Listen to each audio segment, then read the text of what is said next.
போகிறோம். அல்லேலூயா. ஆண்டவர் நல்லவர். கர்த்தருடைய வார்த்தை சொல்கிறது, ஆமென், ஜீவனும் மரணமும் நாவின் அதிகாரத்தில் இருக்கிறது. ஜீவனும் மரணமும் நாவின் அதிகாரத்தில் இருக்கிறது என்று வேதம் சொல்கிறது. நம்முடைய வாயின் வார்த்தைகள் அறிக்கை. பாடல் என்பது வாயின் வார்த்தை அறிக்கை. மரணமும் ஜீவனும் நாவின் அதிகாரம். மரணம் என்பது முடிவு, ஜீவன் என்பது ஆசீர்வாதம். ஆமென் சொல்லுங்க. அல்லேலூயா. எல்லாரும் கவனிங்க. மரணம் என்பது முடிவு, ஜீவன் என்பது என்னது? ஆசீர்வாதம். அல்லேலூயா. அப்போ அதில் பிரியப்படுகிறவர் அதற்கு கனியை புசிப்பார்கள். தேவ சமூகத்தில் இருக்கும் பொழுது நல்ல அறிக்கை செய்யணும். நல்ல பாடல்கள், வார்த்தைகள் எல்லாம் அறிக்கை. அது உங்க வாயினால அறிக்கை செய்யும் பொழுது உங்களுக்கு விடுதலை, ஆசீர்வாதம் உண்டாகும். அல்லேலூயா. எல்லாருக்கும் இந்த பாடல், எத்தனை நன்மைகள் எனக்கு செய்தீர், எப்படி நன்றி சொல்வேன் என்கிற பாடலை நாம் எல்லாரும் சேர்ந்து பாடி ஆண்டவருடைய நாமத்தை மகிமைப்படுத்த போகிறோம். அல்லேலூயா.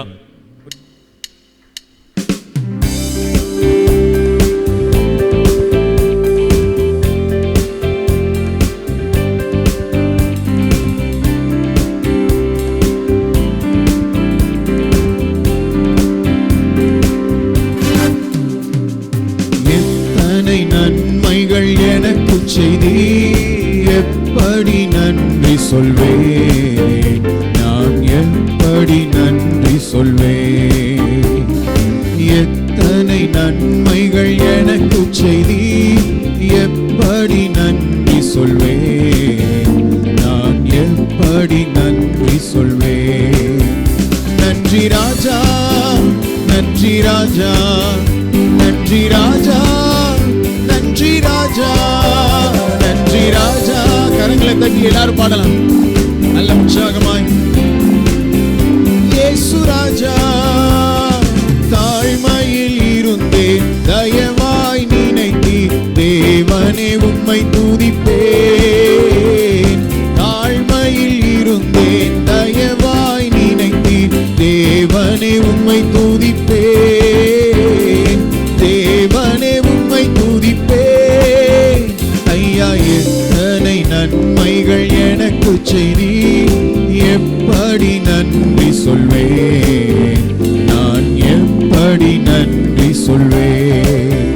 ஐயா, எத்தனை நன்மைகள் எனக்கு செய்தி, எப்படி நன்றி சொல்வேன்.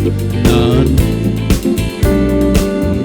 பலவீனன் என்று பலவீனன் என்று தள்ளிவிடாமல் பலத்தால் இடை. கரங்களை தட்டி சொல்லுங்க. பலத்தால் இடை கட்டி நீர், உங்க பலத்தால் இடை கட்டி நீர். எத்தனை நன்மைகள் எனக்கு செய்தி, எப்படி நன்றி சொல்வேன், நான் எப்படி நன்றி சொல்வேன். ஐயா, எத்தனை நன்மைகள். ஆமென். கர்த்தரை மகிமைப்படுத்துவோம். ஆமென். நன்றி ராஜா என்று சொல்லி. நன்றி ராஜா, நன்றி ராஜா, நன்றி ராஜா, நன்றி ராஜா, நன்றி ராஜா, நன்றி ராஜா, நன்றி ராஜா. இயேசு ராஜா, பாவத்தினாலே மரித்து போயிருந்தேன், கிருபையால் ரட்சித்தீரே. பாவத்தினாலே கிருபையால் ரட்சித்தீரே. உங்க கிருபையால். ஐயா, எத்தனை நன்மைகள் எனக்கு செய்தி, எப்படி நன்றி சொல்வேன், நான் எப்படி நன்றி சொல்வேன். ஐயா, எத்தனை நன்மைகள் எனக்கு செய்தி, எப்படி நன்றி சொல்வேன், நான் எப்படி. எனக்காக மரித்தீர், எனக்காய் மீண்டும் வருவீர். அறிக்கை செய்வோம். எனக்காக உயிர்த்தீர், எனக்காய் மீண்டும் வருவீர், எனக்காய் மீண்டும் வருவீர். ஐயா, எத்தனை நன்மைகள் எனக்கு செய்தீர், எப்படி நன்றி சொல்வேன், நான் சொல்வேன். ஐயா எத்தனை நன்மைகள், எப்படி நன்றி சொல்வேன், நான் எப்படி நன்றி சொல்வேன். நன்றி ராஜா, நன்றி ராஜா, நன்றி ராஜா. நன்றி சொல்லுவோம் நல்ல முழு இதயத்தோடு கூட. எல்லாருமா கையை தட்டி நன்றி சொல்லுங்க பார்க்கலாம். நன்றி ராஜா, நன்றி ராஜா, நன்றி ராஜா, இயேசு ராஜா. நன்றி ராஜா, நன்றி ராஜா, நன்றி ராஜா, நன்றி ராஜா, நன்றி ராஜா, நன்றி ராஜா, நன்றி ராஜா, இயேசு ராஜா. ஹல்லேலூயா, ஹல்லேலூயா. நல்ல உற்சாகமா சொல்லுங்களேன். ஹல்லேலூயா. ஆமென். கர்த்தருடைய நாமம் மகிமைப்படுவதாக. இந்த மூன்றாம் ஆராதனைக்கு வந்தவங்க யாவரையும் கர்த்தர் தாமே ஆசீர்வதிப்பாராக. தியானத்துக்காக எடுத்துக்கொண்ட வேத பகுதி ஏசாயா 41 அதிகாரம் 15 வசனம்.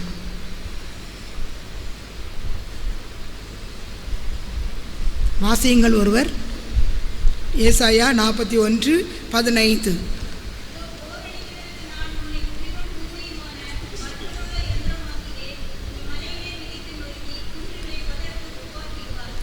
கண்களை மூடி இந்த வார்த்தையின் மூலமாக பரிசுத்த ஆவியானவர் நம்மோடு கூட பேசும்படியாக ஒரு நிமிடம் ஜெபம் பண்ணுவோம். ஹல்லேலூயா. நன்றி, நன்றி.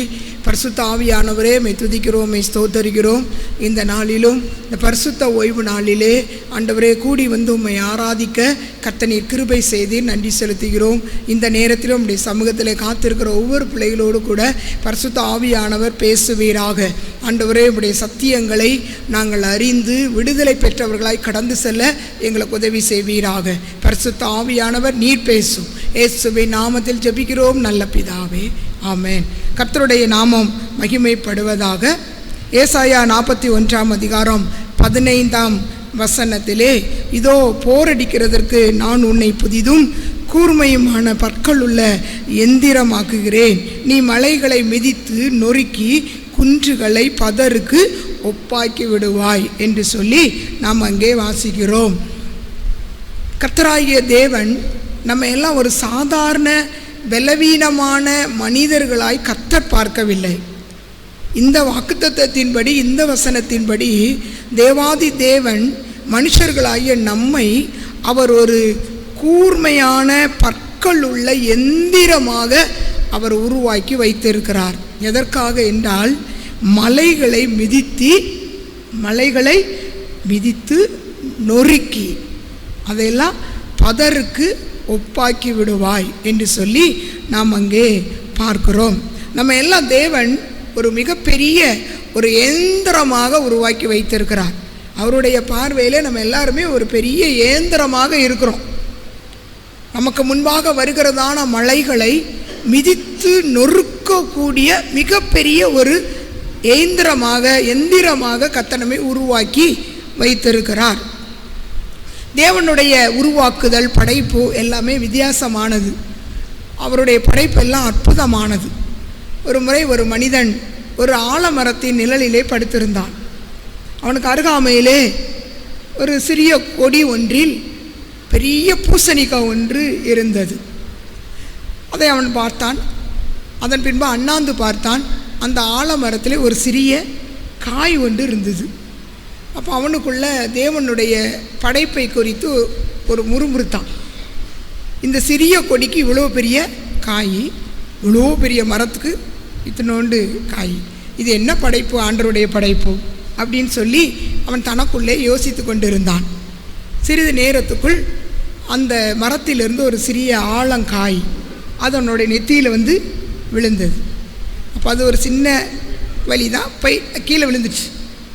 அப்போ அவன் யோசித்தான், இவ்வளோ உயரத்துலேருந்து இந்த சின்ன காய் என் தலையில் வந்து விழுந்தது, அதனால் நான் தப்பிச்சிட்டேன்.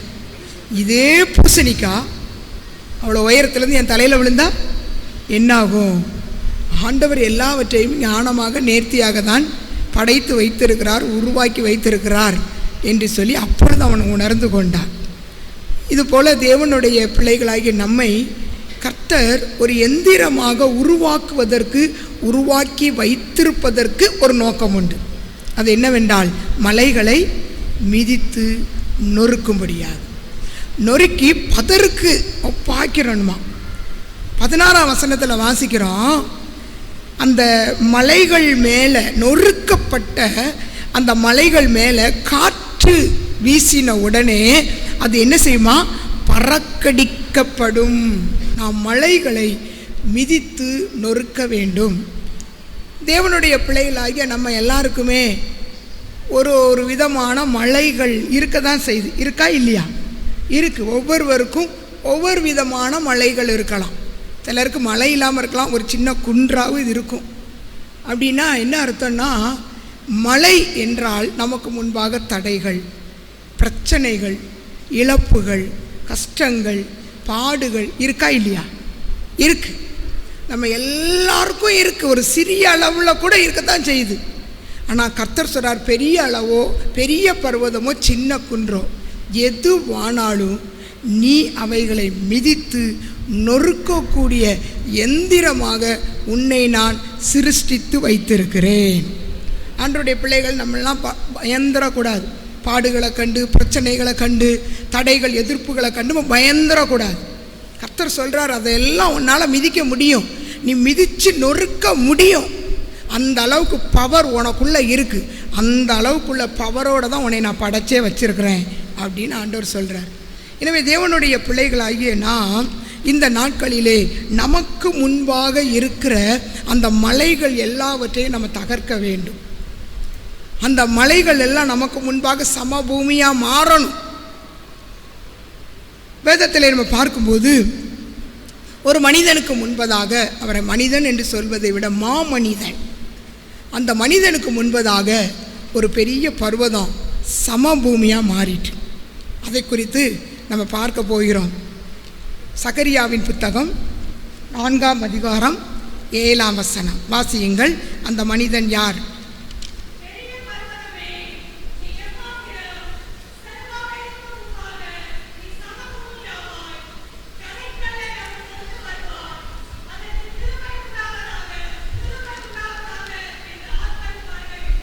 இங்கே நாம் பார்க்கிறோம், பெரிய பர்வதமே நீ எம்மாத்திரம், செருபாபேலுக்கு முன்பாக நீ சமபூமியாவாய். செருபாபேல், இவரை செருபாபேல் என்ற அந்த பெயருக்கு அர்த்தம் பாபிலோனின் தளிர். அதாவது இஸ்ரவேல் ஜனங்கள் அவங்க சிறையிருப்பில், பாபிலோனில் சிறையிருப்பில் இருக்கும்போது இந்த செருபாபேல் அங்கே தான் பிறந்தார். அதனால தான் அவருக்கு செருபாபேல் என்கிற பெயரை வைத்தார்கள். எபிரேய மொழியிலே அந்த பெயரை வைத்தார்கள். பின் நாட்களிலே இந்த செருபாபேல் யூதாவின் தலைவராக உயர்த்தப்பட்டார். அதை குறித்து ஆகாய் 1ஆம் அதிகாரம் 1ஆம் வசனம் 14ஆம் வசனம் 2ஆம் அதிகாரம் 2ஆம் வசனம் 21ஆம் வசனத்திலெல்லாம் அவரை குறித்து அறிமுகப்படுத்தும் போது யூதாவின் தலைவனாகிய செருபாபேல் என்று அங்கே சொல்லப்படுகிறது. இந்த செருபாபேல் மோசேக்கு ஒப்பனையாய் இருக்கிறார். மோசே இஸ்ரவேல் ஜனங்களை எகிப்தின் அடிமைத்தனத்திலிருந்து கானான் தேசத்துக்கு விடுதலையாக்கி கொண்டு வரும்படி அவர் ஒரு சிறந்த தலைவராக மோசே இருந்து ஜனங்களை வழிநடத்தினார். அதே போல இந்த செருபாபேலும் யூதர்கள் பாபிலோனிலே சிறையிருப்பில் இருந்தபோது அவர்களை விடுவித்து ஜெருசலேமுக்கு கொண்டு வரும்படி இந்த செருபாபேல் நல்ல ஒரு தலைவனாக இருந்து அவர்களை வழிநடத்தினார், செயல்பட்டார். அந்த நாட்களிலே வாழ்ந்ததான ஆகாய், சகரியா போன்ற தீர்க்கதரிசிகள் அவனை, செருபாபேலை குறித்து ஏராளமான தீர்க்க தரிசனங்களை அங்கே உரைத்து வைத்திருக்கிறார்கள். அங்கே நான் பார்க்கும்போது விசேஷமாக ஆகாய் 2:23 வாசிக்கிறோம், உன்னை முத்திரை மோதிரமாக வைத்தேன் என்று சொல்லி அங்கே பார்க்கிறோம். முத்திரை மோதிரம் என்றால் அதிகாரம், தேவ அதிகாரத்தை உடையவராக செருபாபேல் இருந்தார்.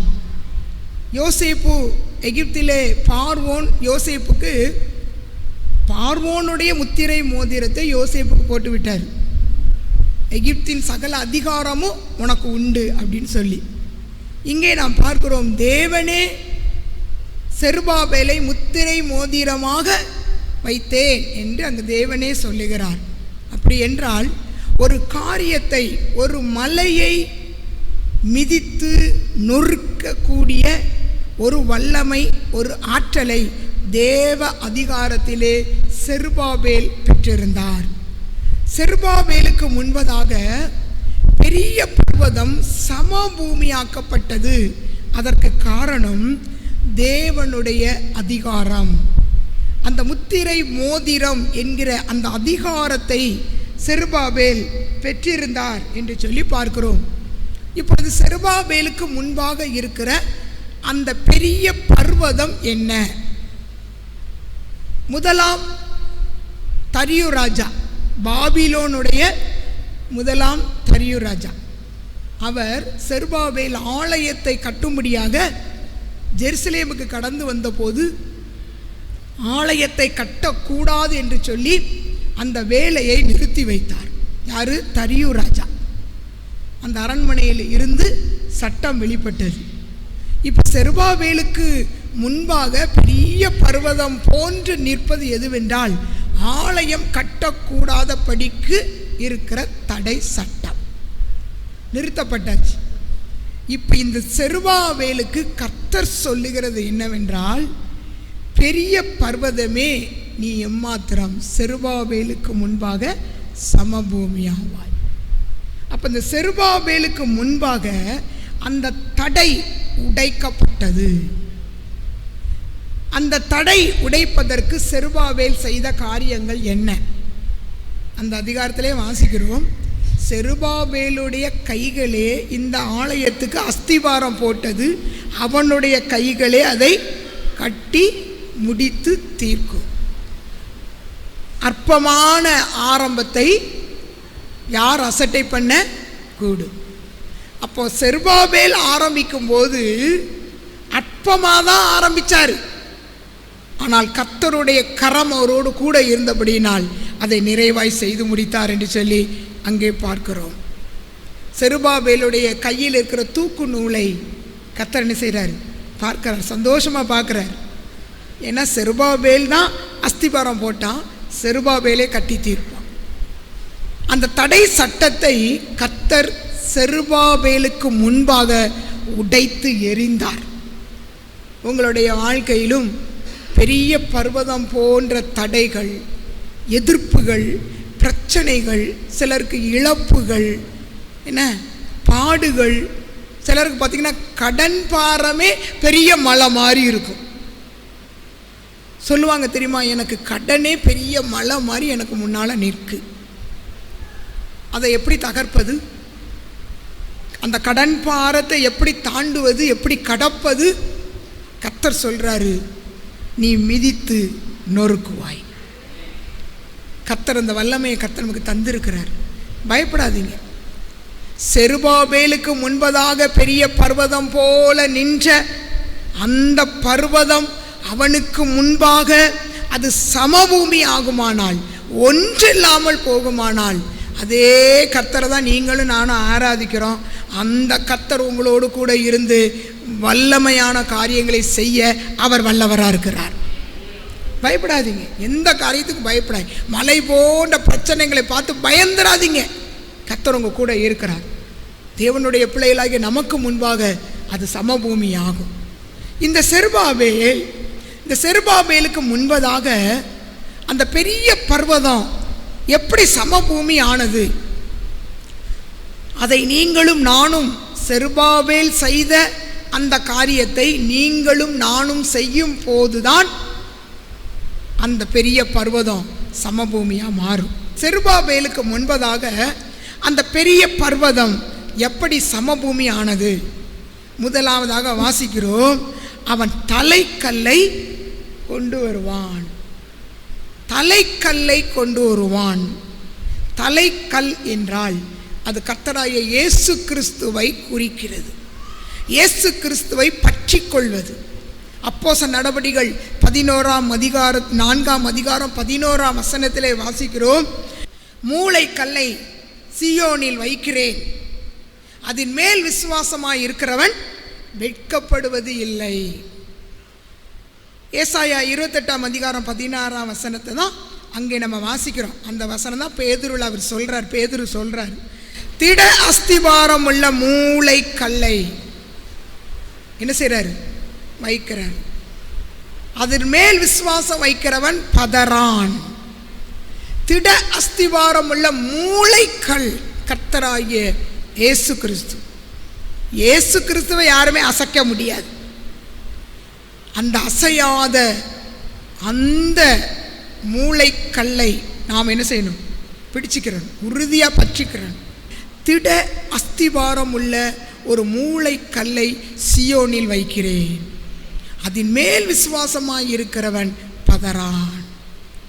இப்போ நம்ம பிடிச்சிருக்கிற அந்த மூளைக்கல் யார் தெரியுமா? கர்த்தராகிய இயேசு கிறிஸ்து. அவர் ஒருபோதும் அசைய மாட்டார். அவர் நிலைத்திருக்கிறவர், அவர் நிரந்தரமானவர்.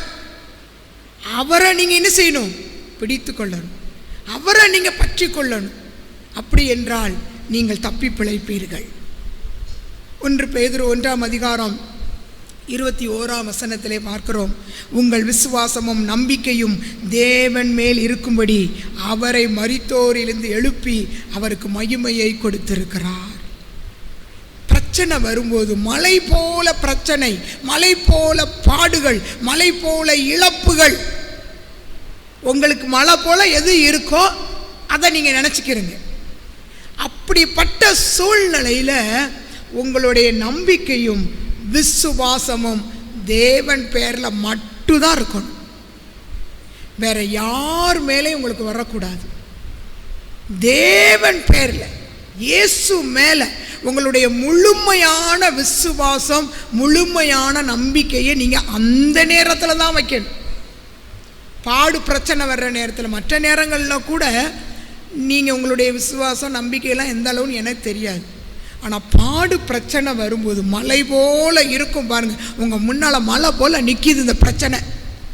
அந்த சூழ்நிலையில் தான் உங்களுடைய விசுவாசமும் நம்பிக்கையும் தேவன் மேலே இருக்கணும். கர்த்தராகிய இயேசு கிறிஸ்து மேலே இருந்தால் அவர் ஒருபோதும் உங்களை வெட்கப்பட விட மாட்டார். அவர் ஒருபோதும் உங்களை கைவிட மாட்டார். நீங்கள் ஒருபோதும் கைவிடப்படுவது இல்லை. அவர் மேலே நம்பிக்கை வைங்க.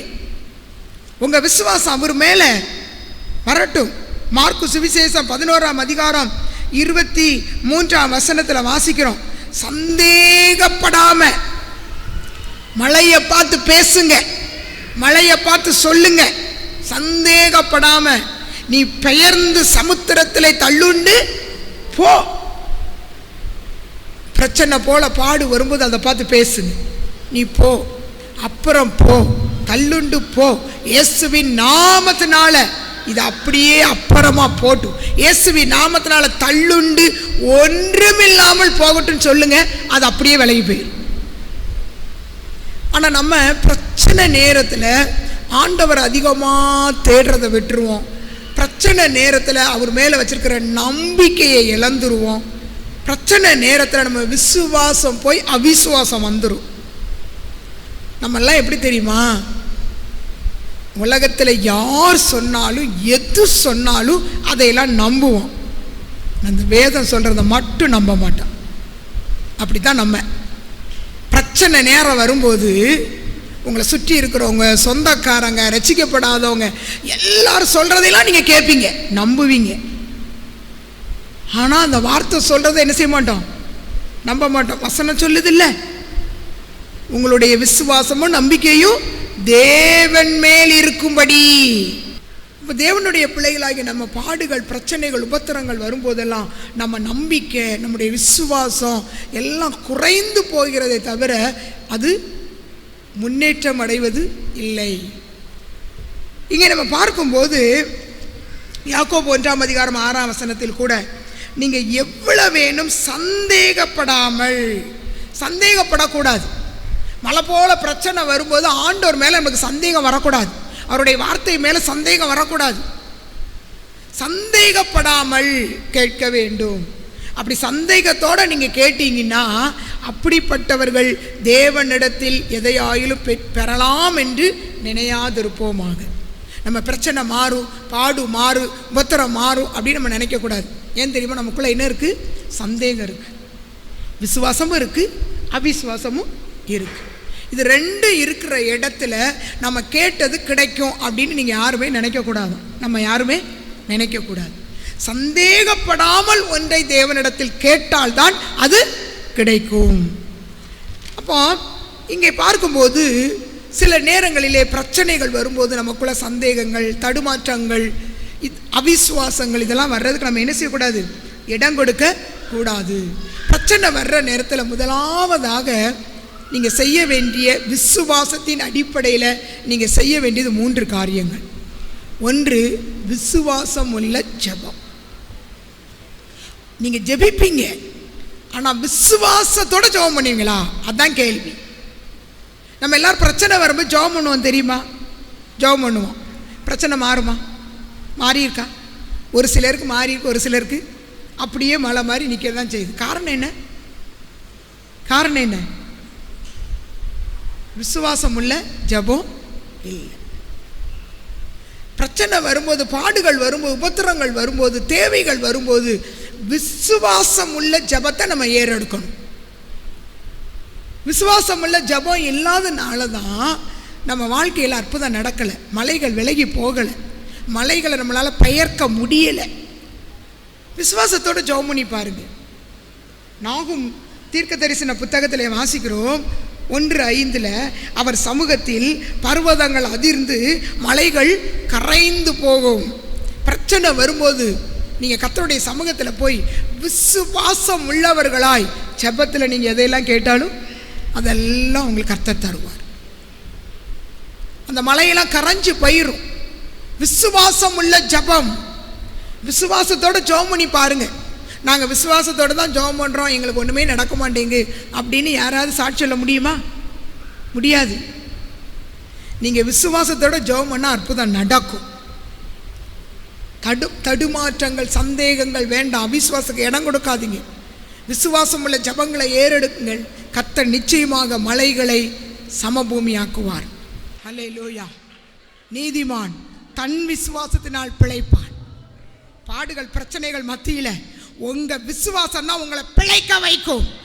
நீங்கள் அழிந்து போவதற்காக கர்த்தர் உங்களை அழைக்கவில்லை. நீங்கள் பிழைத்து வாழ்ந்து செழித்திருக்கும்படியாக கர்த்தர் உங்களை அழைத்திருக்கிறார். நம்பிக்கை, விசுவாசம் கர்த்தர் மேலே வரட்டும். அவர் மேலே வைங்க. நீங்கள் ஒருபோது வெட்கப்பட மாட்டீங்க. ஒருபோது கர்த்தர் உங்களை வெட்கப்பட விட மாட்டாரு. ஓ ஹல்லேலூயா. தேவ ஜனமே, மலைகளை மிதித்து நொறுக்கி பதருக்கு சமமாக்கக்கூடிய வல்லமையை கர்த்தர் உங்களுக்கு தந்துவிட்டார். அவ்விதமாய் கர்த்தர் உங்களை உருவாக்கி வைத்திருக்கிறார். நன்றி ஆண்டவரே, நன்றி கர்த்தாவே. உடைய பிள்ளைகளை ஆசீர்வதியும், பலப்படுத்தும். இயேசுவின் நாமத்தில் செபிக்கிறோம் நல்ல பிதாவே, ஆமென். ஆமென். Praise the Lord. கர்த்தர் நம்மோடு பேசின வார்த்தைகளுக்காய் கர்த்தரை நல்ல கரங்களை உயர்த்தி ஸ்தோத்திரம் பண்ணுவோம். ஸ்தோத்திரம், ஸ்தோத்திரம், ஸ்தோத்திரம் ஆண்டவரே. உம்மை நன்றியோடு துதிக்கிறோம், ஸ்தோத்தரிக்கிறோம், ஸ்தோத்தரிக்கிறோம் ஆண்டவரே. ஆமென். ஹல்லேலூயா. ஸ்தோத்திரம். உன்னை போரடிக்கிறதற்கு புதிதும் குறுமையுமான பற்கள் உள்ள எந்திரமாக்குகிறேன் ஆண்டவரே. இந்த வார்த்தைகளை கொண்டு நீர் எங்களோடு பேசினதற்காய் நன்றி ஆண்டவரே. எங்களுக்கு முன்பாக நிற்கிற எல்லா மலை போல இருக்கிற பிரச்சனைகள் ஆண்டவரே, எங்கள் ஆவிக்குரிய வாழ்க்கைக்கு ஆண்டவரே எதிராக இருக்கிற எல்லா பிரச்சனைகளையும் விசுவாசத்தினால் மேற்கொள்ள எங்களுக்கு இன்னும் கிருபைகளை தாரும். வார்த்தைகளை கேட்ட ஒவ்வொருவரையும் ஆசீர்வதிங்க ஆண்டவரே. தொடர்ந்து இவைகளை நிலைத்திருக்க, இவைகளை தியானிக்க, இவைகளில் வளர ஆண்டவரே, இவைகளை சிந்தித்து கொண்டிருக்க கர்த்தர் கிருபைகளை கொடுங்க ஆண்டவரே. ஸ்தோத்திரம். எந்த சூழ்நிலையிலும் இந்த வார்த்தைகளை கர்த்தர் நினைப்பூட்டி இவர்களை பலப்படுத்த நாங்கள் ஜெபிக்கிறோம். நம்முடைய கிருபை தாங்கட்டும் ஆண்டவரே. இந்த ஆராதனையில் பங்கெடுத்த ஒவ்வொருவரையும் கர்த்தர் ஆசீர்வதிப்பீராக. இந்த வாரம் முழுதும் ஆச்சரியமாக நடத்துங்க. தேவ கிருபை, சமாதானம், தயவு தாங்கி நடத்தட்டும் அப்பா. குறைவுகள் நிறைவாகட்டும். கர்த்தர் ஆச்சரியமாக நடத்துங்க, சாட்சியாய் நிறுத்துங்க. உடைய தயவுக்குள்ள கரத்தில் நாங்கள் ஒப்பு கொடுக்கிறோம். இயேசுவின் நாமத்தில் ஜெபிக்கிறோம் பிதாவே, ஆமேன், ஆமேன். சேர்ந்து சொல்லுவோம். என் ஆத்துமாவே கர்த்தரை ஸ்தோத்திரி, என் முழு உள்ளமே கர்த்தருடைய பரிசுத்த நாமத்தை ஸ்தோத்திரி. என் ஆத்துமாவே கர்த்தரை ஸ்தோத்திரி, கர்த்தர் செய்த சகல உபகாரங்களையும் மறவாதே. ஆமேன்.